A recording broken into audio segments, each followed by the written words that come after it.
Avant de s'unir, ils n'étaient rien, ensemble ils allèrent si loin, une fois séparés, ils ne firent que chuter. Leur place, ils ne la doivent pas à leur ascendance, mais à leur personnalité. L'Espagne, là par contre, il s'est trompé parce qu'il a cru que c'était une Italie. Le caractère espagnol n'a rien à voir avec le caractère italien. C'est difficile de dire ça, il a peut-être été trop gentil. D'autres conquérants que lui auraient été beaucoup plus sévères, auraient écrasé définitivement leurs adversaires, ce qu'il n'a pas fait. L'oignon fait la ville, j'aime l'oignon quand il est bon. J'aime l'oignon, fait la ville, j'aime l'oignon. Opa camarade, opa camarade, opa, opa, opa. Opa camarade, opa, opa, opa. Bonjour et bienvenue pour ce nouvel épisode sur la chaîne Guerre et Littérature. Aujourd'hui, j'ai le plaisir et l'honneur de m'entretenir avec Pierre Branda. Bonjour Pierre. Bonjour. Pierre Branda qui est historien, spécialiste de Napoléon, directeur scientifique de la Fondation Napoléon. Alors pour faire un petit élément biographique, donc vous êtes originaire de Nice et vous avez commencé par une carrière d'horlogerie. Oui, dans l'horlogerie effectivement, qui peut avoir des rapports avec Napoléon, puisque Napoléon a inventé un type de pendule, la pendule officier, donc en fait on le croise même dans l'horlogerie. Alors, tout d'abord merci de nous recevoir à la Fondation Napoléon, qui est Oui. un superbe bâtiment, donc nous ferons la visite tout à l'heure. Je commence toujours mes entretiens par la même question. Quel est le dernier livre que vous avez lu, Pierre Branda ? Alors, le dernier livre que j'ai lu, il s'agit du De Gaulle de Jean-Luc Barré, donc, le tome 2, parce qu'évidemment, entre Napoléon et De Gaulle, De Gaulle est un personnage qui m'intéresse aussi, pas au même plan ou au même titre que Napoléon, mais bon, évidemment, après Napoléon, un grand personnage de l'histoire de France, il y a des résonances entre les deux, enfin... Alors nous sommes ici aujourd'hui pour présenter votre livre, Napoléon et Joséphine, l'intime et le grandiose, aux éditions Perrin. Pour une fois, on va faire une petite entorse à nos sujets de littérature de guerre préférés, mais pas que, puisqu'il renvoie à un autre livre que nous avions présenté sur la chaîne, qui était Lettres de Napoléon à Joséphine, qui se passait notamment pendant la campagne d'Italie, et où on souligne sur cette chaîne ce côté un peu décalé, où les lettres de Napoléon à Joséphine, on a l'impression d'un mari qui rentre au travail le soir, qui dit « Bonjour chérie, j'espère que tu vas bien et que tu as passé une bonne journée. Moi j'ai gagné 3 batailles, pris 2 villes, battu 4000 Autrichiens, je t'aime de tout mon cœur, bonne soirée à toi ». Effectivement, il y a ce côté d'un couple ordinaire qui peut ressembler à tous les couples entre la jalousie, la distance, l'éloignement, mais qui sont placés dans un contexte extraordinaire, c'est-à-dire l'ascension de Bonaparte et donc de Napoléon, et qui, comme ça, prend un relief particulier où, effectivement, il alterne les nouvelles sur son métier d'alors, en fait, le conquérant, et des élans assez littéraires sur l'amour, etc., qui est bien dans l'esprit de l'époque.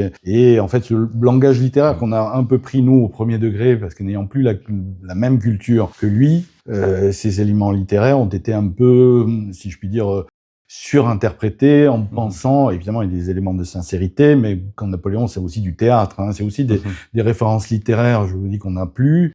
Et que donc, on parlait notamment de la Nouvelle Héloïse de Rousseau, c'est ça, qui s'est beaucoup inspiré, qu'il a beaucoup lu étant jeune. C'est ça. Et donc le style de son style et celui de Rousseau dans ses lettres dans les lettres à Julie, notamment dans la Nouvelle Héloïse, le style, la construction, les thèmes, la jalousie, le manque, etc. Donc il y a des éléments littéraires et en fait qui sont des références évidemment que Joséphine partage.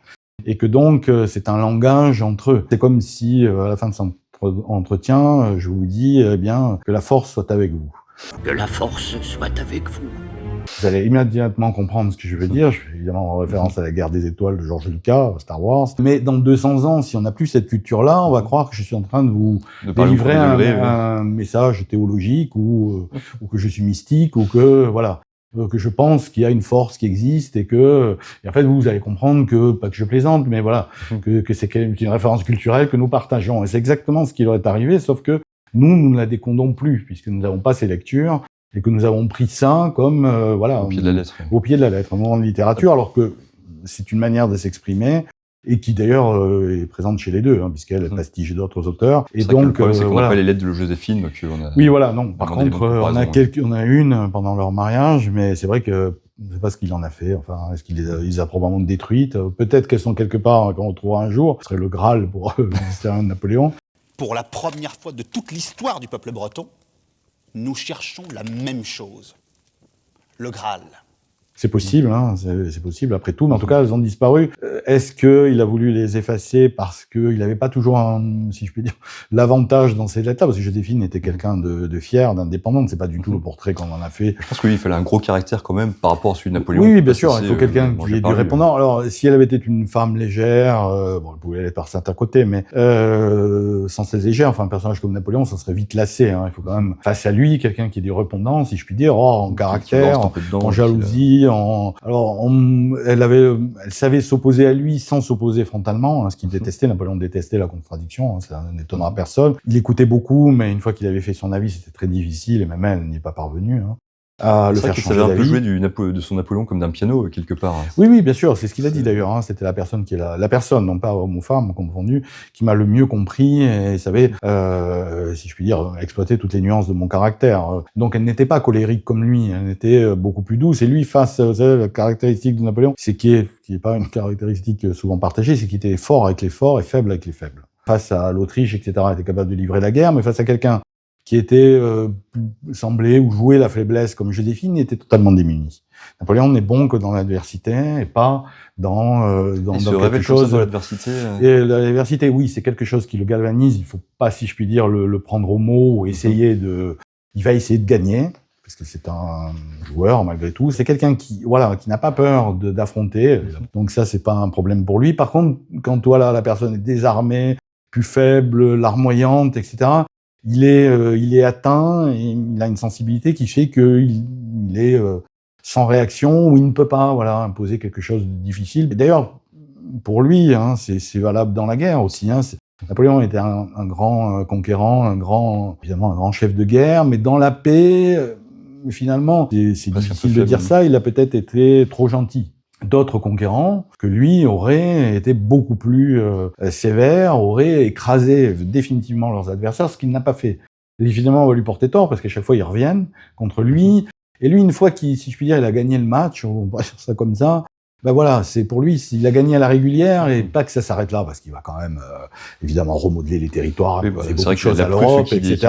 Mais en fait, c'est quand même, si vous voulez, de fil en aiguille parce qu'il ne cesse de gagner et donc forcément. Il ne cesse d'imposer quand même, mais il ne tue pas son adversaire. Voilà, définitivement. C'est intéressant ce que vous dites, parce que dans la mémoire collective d'aujourd'hui, on a vraiment l'image de ce Napoléon conquérant qui écrase tout le monde, alors qu'en fait, la vérité est beaucoup plus subtile. Non, si on le compare à d'autres conquérants, Napoléon n'a pas détruit ses adversaires.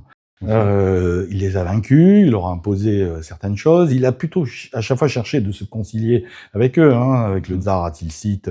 Avec la Russie, il a voulu une entente, avec l'Autriche aussi, puisqu'il a épousé la fille de l'empereur d'Autriche. Donc à chaque fois, il y a la Prusse où ça a été un peu plus... et encore que, il a été clément, il l'a laissé subsister, il a laissé un certain nombre de choses. Il a complètement rasé la Prusse. Enfin, il a voulu réduire l'influence.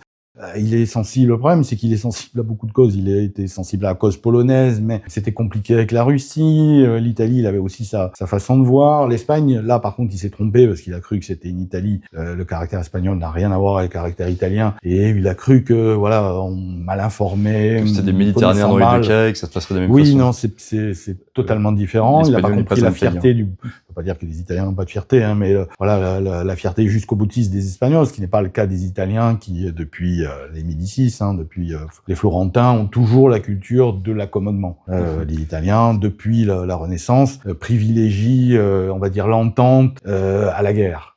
Alors que l'Espagnol, non, sont des résistants, et voilà. Et bon, après, il y avait le clergé qui s'en est mêlé, etc. Enfin bon, voilà, et c'est plus complexe, mais c'est pas du tout le même état d'esprit. Donc ça, il s'est trompé, pensant libérer les Espagnols de l'Inquisition, du Moyen-Âge, en gros, pour faire simple. En fait, il s'est trompé complètement, et ils n'ont pas du tout apprécié cette mainmise étrangère, etc. Donc ça s'est transformé en une horrible guerre civile et militaire. Et donc, là, il s'est trompé, mais je veux dire, lui, c'est pas qu'il partait d'un bon sentiment. Il avait compris que l'Espagne vacillait, que c'était un allié puissant, que c'était un pays qui était devenu, la monarchie était totalement faible et corrompue, que c'est un pays qui méritait mieux. Et donc, il a voulu s'en occuper, mais ça n'est pas passé. C'est resté dans les Espagnols comme une mémoire très vive. Parce que l'espagnol n'est pas l'italien. Non, l'espagnol n'est pas l'italien, n'est pas, parce que ça remonte à des générations, mais enfin, son père avait étudié à Pise, il a fait 2 campagnes en Italie, enfin, les Italiens, il les comprenait très bien. Je veux dire, donc il a des réflexes italiens, il a une façon d'ailleurs, si je puis dire, il a des italianismes dans son expression française, etc. Donc il est de cette culture-là, malgré tout. Il admire Rome, voilà, il s'est très bien adapté à réussir pendant sa première campagne d'Italie, si je puis dire, devenir proconsul et diriger l'Italie assez rapidement. Bah, c'est sans doute même la plus belle de ses campagnes. Oui, c'est la plus belle, avec l'assentiment des Italiens, mais il l'a fait tout en maintenant le contrôle, mais il l'a fait avec les Italiens. Je veux dire, une certaine frange d'Italiens qui étaient des aristocrates éclairés, des grands bourgeois, qui attendaient que, si je puis dire que ça, comme en France, pour, si je puis dire, passer à l'étape supérieure, ce qu'ils ne pouvaient pas avec les duchés, enfin les ducs, les princes et l'Autriche qui étaient là. Donc c'est conjugué un certain nombre de choses en Italie, qu'en Espagne, ça n'a pas été du tout le cas, mais en fait, il a été évidemment porté par son hubris et ses conquêtes, hein, c'est sûr, attaquer la Russie, etc., aller jusqu'à Moscou, ça c'était fou, mais bon, voilà, Napoléon n'est pas un personnage qui connaissait des limites, qui était, oui, sans quoi il n'aurait jamais fait l'Égypte, il n'aurait jamais fait Brumaire, voilà. Napoléon, c'est un tout, c'est-à-dire s'il n'avait pas été à Moscou, il n'aurait pas fait le reste avant. Et tout ce qu'il a voulu faire ou fait était finalement quelque chose sur le papier qui était impossible. C'est pour ça qu'il a eu cette phrase « impossible n'est pas français ». C'est vrai que, bon, si vous voulez, la première campagne d'Italie, pour commencer par elle, penser que l'armée qui était la plus faible et la moins équipée, c'est elle qui allait faire la paix à Vienne, ça, personne, à part lui, ne pouvait y croire. Aller en Égypte, c'est la même chose.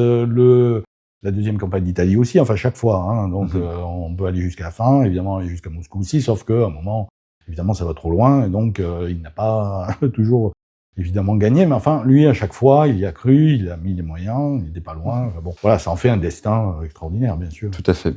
Je reviens un peu sur votre livre. Alors, je vais citer la toute première ligne de votre livre. « Avant de s'unir, ils n'étaient rien. Ensemble, ils allèrent si loin. Une fois séparés, ils ne firent que chuter. » Est-ce que vous pourriez commenter cette phrase qui, d'entrée de jeu, nous met directement dans l'intimité de ce couple tout à fait extraordinaire? Oui, c'est que, effectivement, quand le couple se forme, c'est là que commence l'épopée. Avant, ils ne sont rien. Hein. Bref, vient cette campagne d'Italie, donc ils connaissent la gloire ensemble, et jusqu'à donc 1809, jusqu'à leur séparation. Hein. Ils se marient très tôt, en mars 96, et donc jusqu'à 1809, ça fait tout de même 13 ans, qui sont toutes les réussites de Napoléon. Et effectivement, après, alors, il y a quand même le mariage avec Maurice, la naissance du roi de Rome, mais c'est tout de suite la campagne de Russie, et puis en 3 ans, l'écroulement. Alors, ça n'a pas forcément de relation cause à effet, même si il est avec elle, se forme, si je veux dire, un couple qui est représentatif de la France de ce moment-là, c'est-à-dire des gens jeunes, parce que la Révolution est faite par des gens assez jeunes quand même, des gens qui appartiennent... D'où un peu d'ailleurs cette énergie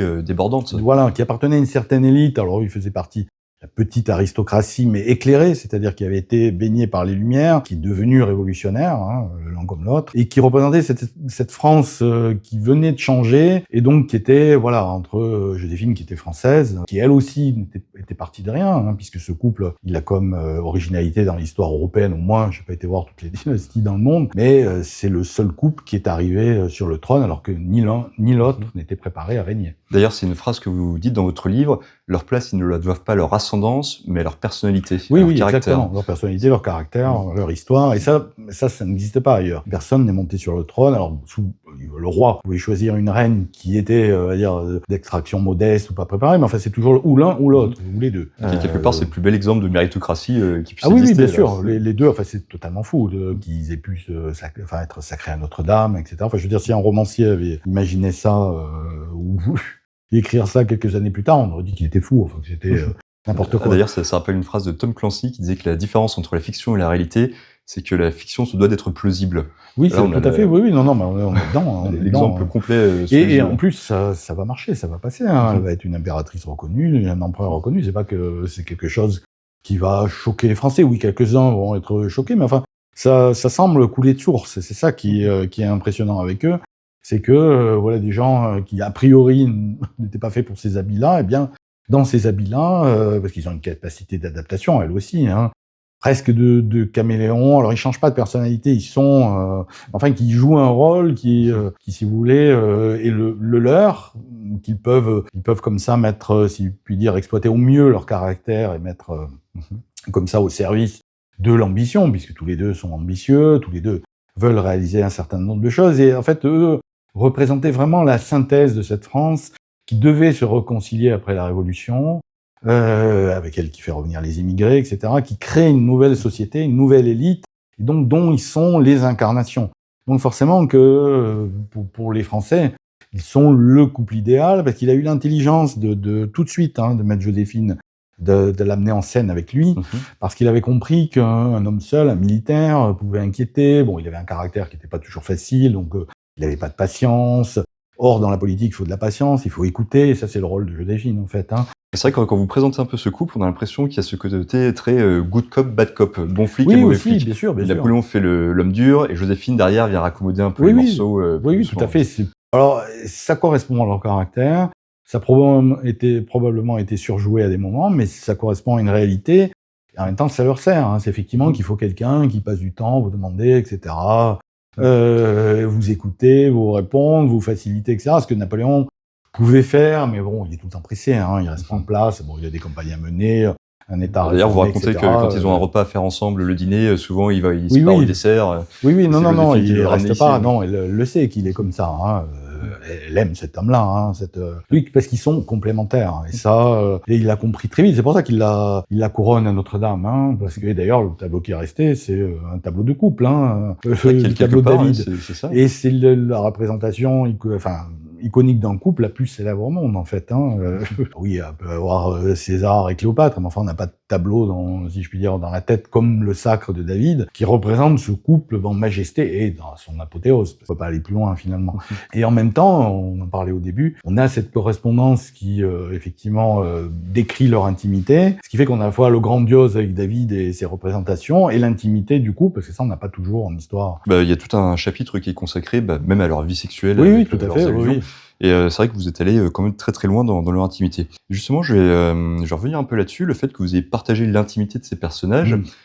Tous les écrivains que j'ai rencontrés jusqu'à maintenant, ils me parlent de cette nécessité d'empathie par rapport à ces personnages et en même temps de distance, parce qu'à force de parler d'eux, on finit par vivre avec eux. Comment vous avez géré cette relation entre le couple de Napoléon-Joséphine et vous qui arrivez un peu au milieu? Non, c'est sûr qu'on finissait à avoir de l'empathie parce qu'à beaucoup de moments ils sont drôles, on comprend leur jeu, on comprend leur énergie, en fait. Alors d'ailleurs, toute petite parenthèse justement sur cette partie drôle, il y a 2 scènes qui m'ont fait beaucoup rire. C'est la scène où Napoléon doit se faire peindre et comme il trépigne, il peut pas rester en place. C'est Joséphine qui fait une espèce de traquenard où elle ferme les portes, elle le force à rester coincé dans ses bras. Voilà. Et une autre scène qui était très drôle, c'est Joséphine qui aime bien les animaux exotiques, qui achète des animaux, et Napoléon qui aime bien les animaux exotiques aussi, mais pas de la même manière, parce qu'il leur tire dessus au fusil de chasse. Oui, c'est ça, voilà. Et puis il dit que il accuse son Roustan, son mameluc, d'avoir tiré, parce qu'il a peur que Joséphine l'engueule. Donc là, on est dans un rapport de couple tout à fait ordinaire, on va dire. Alors ordinaire, je sais pas, mais en tout cas, on est dans une bonne vie quelque part. Oui, bien sûr, on est dans l'intimité de ce couple qui est qui est très riche aussi, si je puis dire, en vie de couple, entre la jalousie, les jeux d'argent, l'entente sexuelle, effectivement, qui a une existence de couple bien remplie, qui est très présente. Napoléon n'est pas distant, elle non plus. Donc, ce couple existe dans le pouvoir, il existe dans son intimité. Bon, après, ils auront moins de temps ensemble, ça va commencer évidemment au fil des années sous l'Empire à un peu se distendre, évidemment, parce qu'il y a les guerres, il y a l'éloignement qui recommence, etc. Mais cette intimité de couple et ses fondements sont toujours les mêmes. Alors justement, pour revenir à ma question initiale, donc sur votre manière de gérer la distance et l'intimité avec le couple, comment vous avez fait? Alors, ça peut être difficile dans le sens où cette effectivement intimité littéraire à travers la correspondance, mais ces personnages-là, cette intimité a été vécue, enfin si je puis dire, n'a pas été vraiment racontée ni par l'un ni par l'autre, si ce n'est à travers cette correspondance qui avait un moment disparu, qui aura apparu il y a un peu plus de 100 ans finalement. Donc il y a une nécessaire empathie pour les comprendre et effectivement se placer, tout en essayant de maintenir une certaine distance sur eux, en comprenant justement, en essayant de comprendre leur langage, leur jeu, etc. Et pas les prendre au premier degré, c'est ce que je disais tout à l'heure. D'ailleurs, vous faites bien de le dire, parce que quand j'ai lu Lettre de Napoléon à Joséphine, moi j'ai vraiment pris ça au premier degré en me disant mais c'est absolument incroyable cette façon qu'ils ont de parler à leur époque. Aujourd'hui on s'envoie des textos de 3 mots, ils s'envoient des pages qui pourraient figurer dans alors il y a un style quand même, il veut être écrivain, il a voulu être écrivain. En fait, il continue des œuvres de jeunesse à travers cette correspondance, parce que Napoléon, il a aussi l'écrivain de lui-même, hein. Il y a cette dimension, hein. Chateaubriand disait de lui qu'il était un poète en action, mais c'est vrai. Il a ce côté littéraire où il veut, ou d'ailleurs il se racontera lui-même. Et quelque part, c'est comme s'il se dédoublait, qu'il créait un personnage qui est de fiction, mais qui est lui-même. Et dans une fiction, c'est comme si, en fait, Napoléon a toujours voulu, que ce soit dans l'art, hein, la littérature, enfin la correspondance, plus tard à Sainte-Hélène, etc. C'est comme s'il fallait toujours sublimer le présent.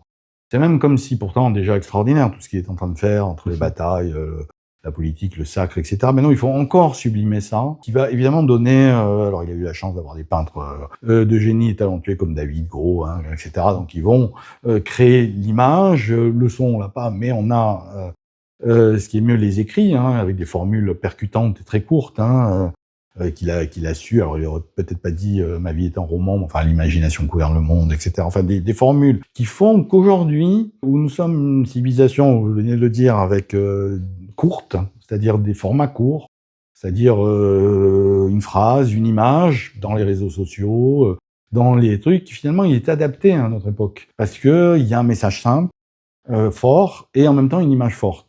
Et c'est ce qu'on a aujourd'hui. C'est ce qu'on a, l'image plus le commentaire. Les réseaux sociaux, c'est ça. D'ailleurs, justement, comment est vécue un peu cette mémoire de Napoléon aujourd'hui? Soit on le déteste, soit on l'aime, mais il y a très peu d'entre-deux, on dirait. Alors, ça, c'est plus vrai en France. C'est un personnage qui peut être contrasté, mais il y a déjà un premier élément mondial, c'est qu'il est entré dans la pop culture.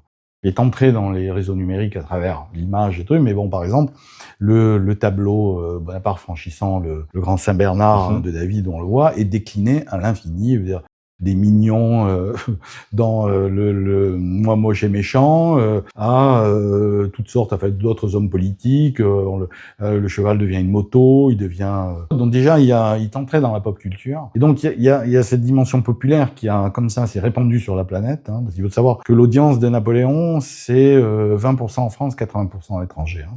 À ce point-là? Donc, oui. Donc Napoléon est un personnage mondial, hein, dont on parle autant, en plus que notre président actuel, bien plus que De Gaulle, Marie-Antoinette et les autres. Hein, ces personnages qui n'est même plus français d'ailleurs, hein, parce en fait, il est devenu un personnage mondial.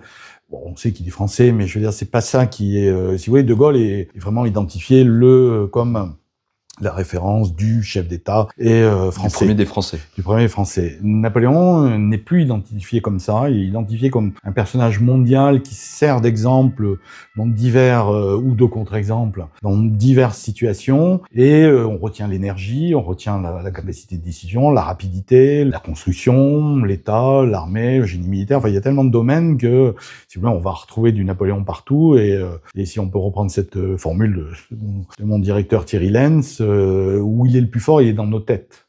Il y a d'autres personnages dans l'histoire mondiale qui peuvent l'être aussi, mais c'est quand même quelqu'un qui, on arrive à le voir avec des outils. Je veux dire, il est cité, il y a 400 langues qui sont répertoriées dans des outils aujourd'hui Internet. Il est présent dans ces 400 langues. Hein. Je veux dire, il n'y a pas un coin de la planète qui lui échappe. Il n'est pas présent tout le temps, mais il est présent partout et de manière diffuse.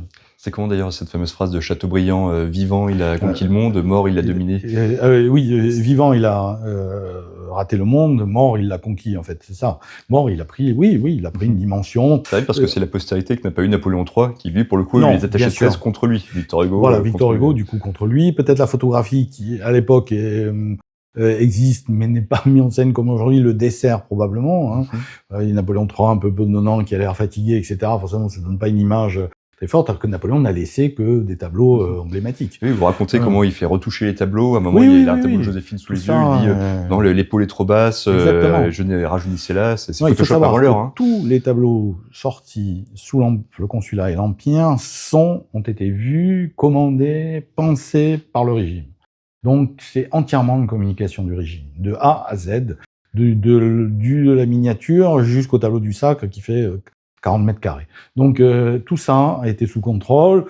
alors de manière privilégiant l'esthétique bien entendu, mais à diffuser une image, parce qu'il fallait quand même pas oublier qu'il a réussi ce prodige à, si je puis dire, transformer un général républicain, quel général républicain, en empereur des Français. Donc je veux dire, parce qu'il n'a pas été, avant, il a été le général Bonaparte, et donc il fallait quelque part qu'on oublie le général Bonaparte pour penser à l'empereur Napoléon. Donc tout ça n'était quand même pas, il ne coulait pas de source. Hein. C'est vrai qu'on dit souvent qu'il a achevé la Révolution dans tous les sens du terme. Oui, il a terminé l'événement. Il l'a terminé, mais enfin, il faut penser que on le tutoyait avant, c'était le citoyen républicain, citoyen Bonaparte, Madame Bonaparte, la citoyenne Bonaparte, et qu'on doit maintenant donner sire et votre Altesse. Donc, je veux dire, il faut quand même en peu de temps, parce que tout ça se passe c'est quelques années, donc on va très vite et ça marche. Donc voilà, il a fallu un certain nombre de changements, etc. Mais enfin, toute une politique qui va glorifier le régime, le mettre en scène, le rendre crédible, en somme. Hein. Par l'art, ils ont vite compris que c'était voilà une réponse à beaucoup de choses. Et du coup, ça nous est resté. Et cette mémoire-là s'ajoute à tout ce qu'on peut faire. C'est pour ça qu'il arrive maintenant à prendre cette dimension où il est en train de surpasser encore plus les autres personnages de notre histoire, que ce soit même Louis XIV. Alors, Louis XIV reste pour Versailles le roi Soleil parce que Versailles et parce que voilà truc, mais je veux dire c'est pas du tout la même diversité que Napoléon. C'est vrai que c'est une phrase de votre livre où vous dites que l'art est au service du pouvoir et il la porte au service du pouvoir comme aucun autre dirigeant l'a fait. Non, ni avant ni après. Non, parce que quand Napoléon s'est investi dans quelque chose, il va d'abord innover et toujours à fond. Il va s'y consacrer corps et âme, avoir avec lui des gens de talent. Il y a les peintres, mais il y a Vivant Denon, par exemple, le cavalier du Louvre, qui lui saura, et on forme son ministre de la Culture un petit peu, et qui saura comme ça orienter tout ça. Donc bref, Napoléon est quand même un homme de synthèse, hein, quelqu'un qui cherche à s'entourer pour diriger. Hein, il n'entend pas avoir, si je puis dire, d'égal face à lui, mais quand même, il met autour de lui des gens de valeur qu'il séduit à la fois, qu'il récompense, qu'il utilise. Mais c'est pas quelqu'un qui, par rapport au général de Gaulle, par exemple, de Gaulle aussi a su s'entourer, mais était beaucoup plus distant. Napoléon fonctionnait de manière beaucoup plus, je veux dire, par équipe, etc. Même s'il avait le dernier mot, même si mais si vous voulez, il arrivait à se légitimer et faire en sorte que les autres partagent son opinion. Alors, ça n'a pas été moins le cas vers la fin pour la Russie, par exemple, mais il arrivait à faire en sorte que, si vous voulez, sa solution devienne la solution de tout le monde. Et ça, il l'avait compris. Donc, bon, souvent, sa solution était la bonne, hein, militairement, etc. Mais enfin, il arrivait quand même à la faire partager, à inclure des éléments des autres dans sa réflexion, etc. Ce qui faisait que ça donnait un système de gouvernement qui était finalement c'est pour ça, finalement, qu'il a voulu concentrer sur sa personne aussi le pouvoir, en pensant que bien, il était, sinon, si je puis dire, le seul lien possible entre tous les Français, et qui était capable, voilà, de synthétiser et de faire nation à lui tout seul. Vaste programme.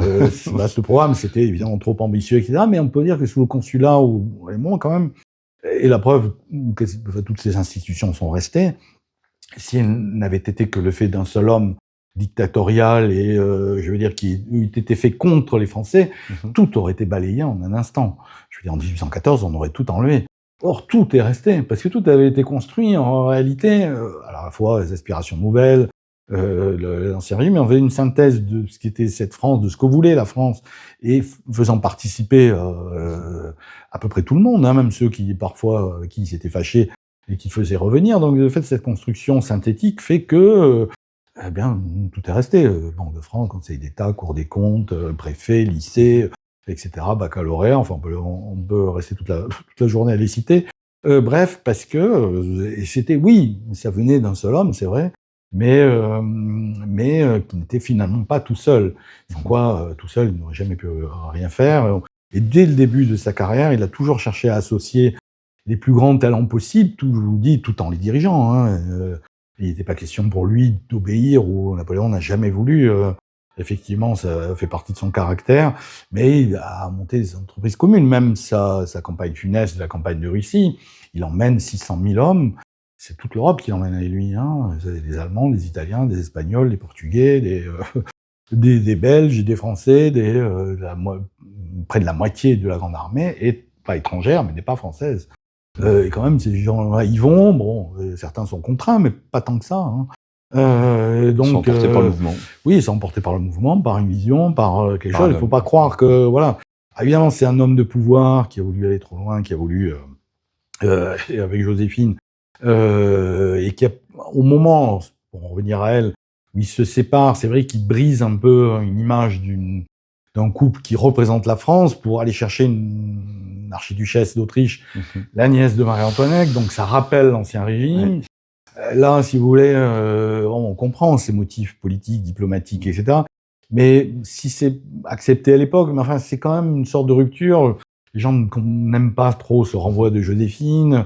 Alors, elle peut pas avoir d'enfants, ce qui explique aussi, évidemment, ce qui est le fondement. Hein, S'il avait eu des enfants, oui, il ne se serait pas séparé. Non, bien sûr, puisqu'il aurait eu l'héritier. Mais à ce moment-là, au moment où il se sépare de Joséphine, il se sépare aussi vraiment de Talleyrand, de Fouché.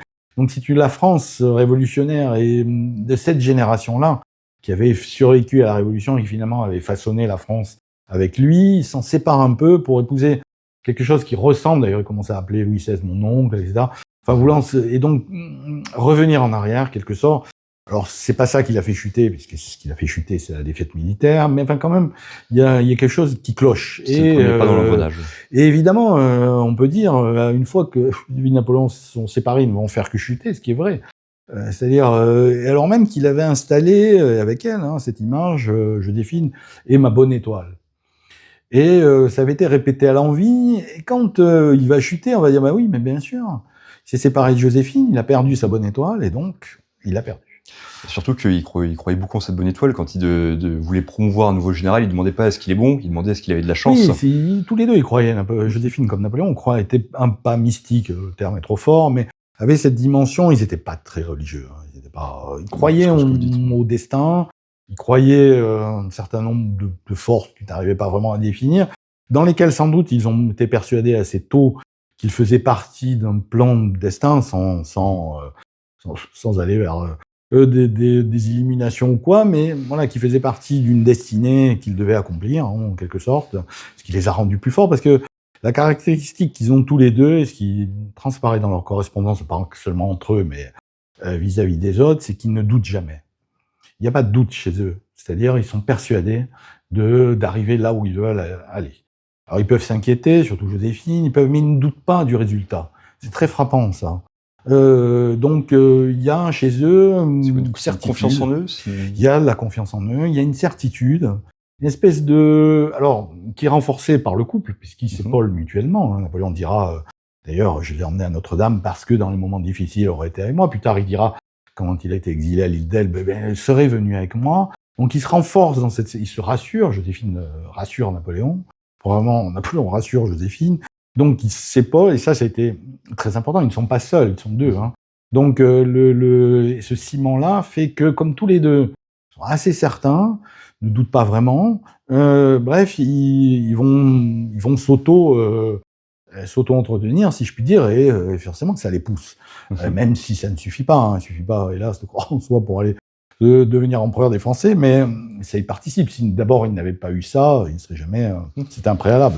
C'est une condition nécessaire, mais pas suffisante, mais en tout cas, ils l'avaient tous les deux. Alors, l'heure tourne, donc on va passer aux dernières questions. J'en ai deux pour conclure cet entretien. La première, c'est comment êtes-vous arrivé à Napoléon? Comment avez-vous décidé de consacrer une partie de votre vie, on peut le dire, à cet homme? Alors, je dis toujours, méfiez-vous des cadeaux que vous faites aux enfants.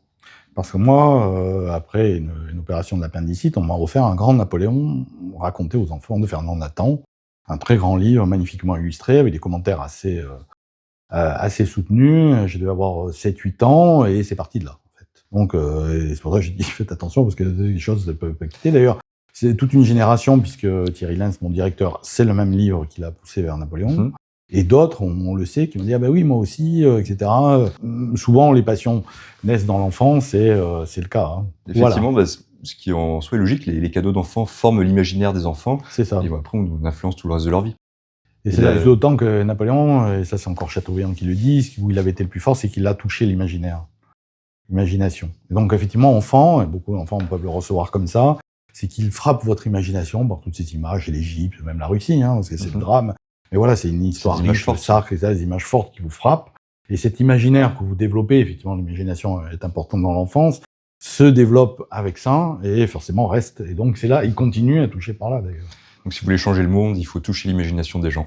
Oui, puisque tant que vous ne rentrez pas dans cette dimension, c'est là où il a été fort, sur l'imaginaire, finalement, vous restez étranger, vous restez à la porte. Vous pouvez pas vous approprier, en bien ou en mal d'ailleurs. Vous pouvez effectivement détester Napoléon parce que cet imaginaire vous révulse, mais vous avez dans la tête quelque chose qui est une image, et effectivement une épopée qui est pleine de couleurs, pleine d'aventures, etc., qui vous marque, comme un personnage de fiction, effectivement. Et ma deuxième question, c'était est-ce que vous pourriez présenter la Fondation Napoléon, dont vous êtes le directeur scientifique, aux gens qui ne la connaîtraient pas?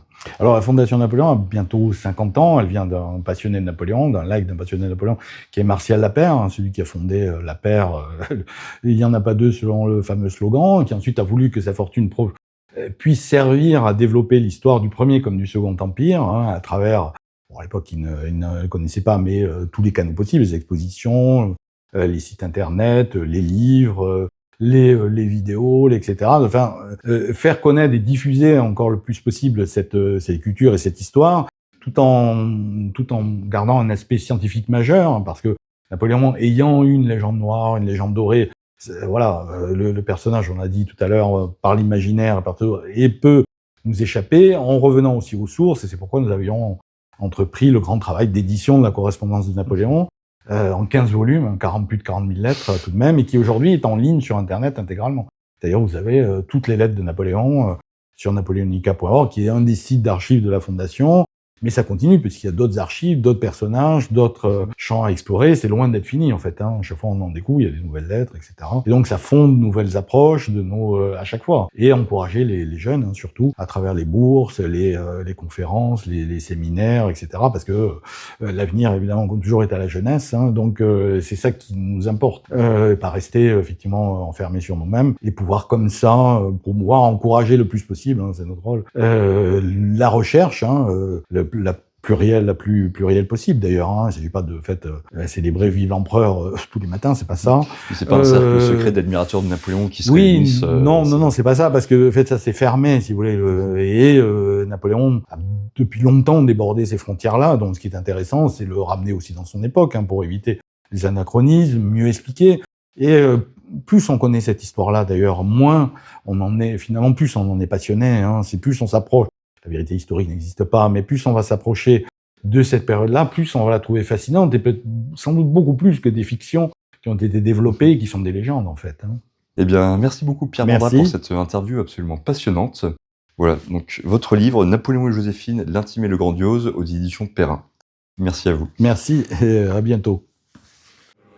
J'aime l'oignon quand il est bon. J'aime l'oignon, feuille la ville, j'aime l'oignon, j'aime l'oignon. Opa camarade, opa camarade, opa, opa, opa. Opa camarade, opa camarade, opa, opa, opa.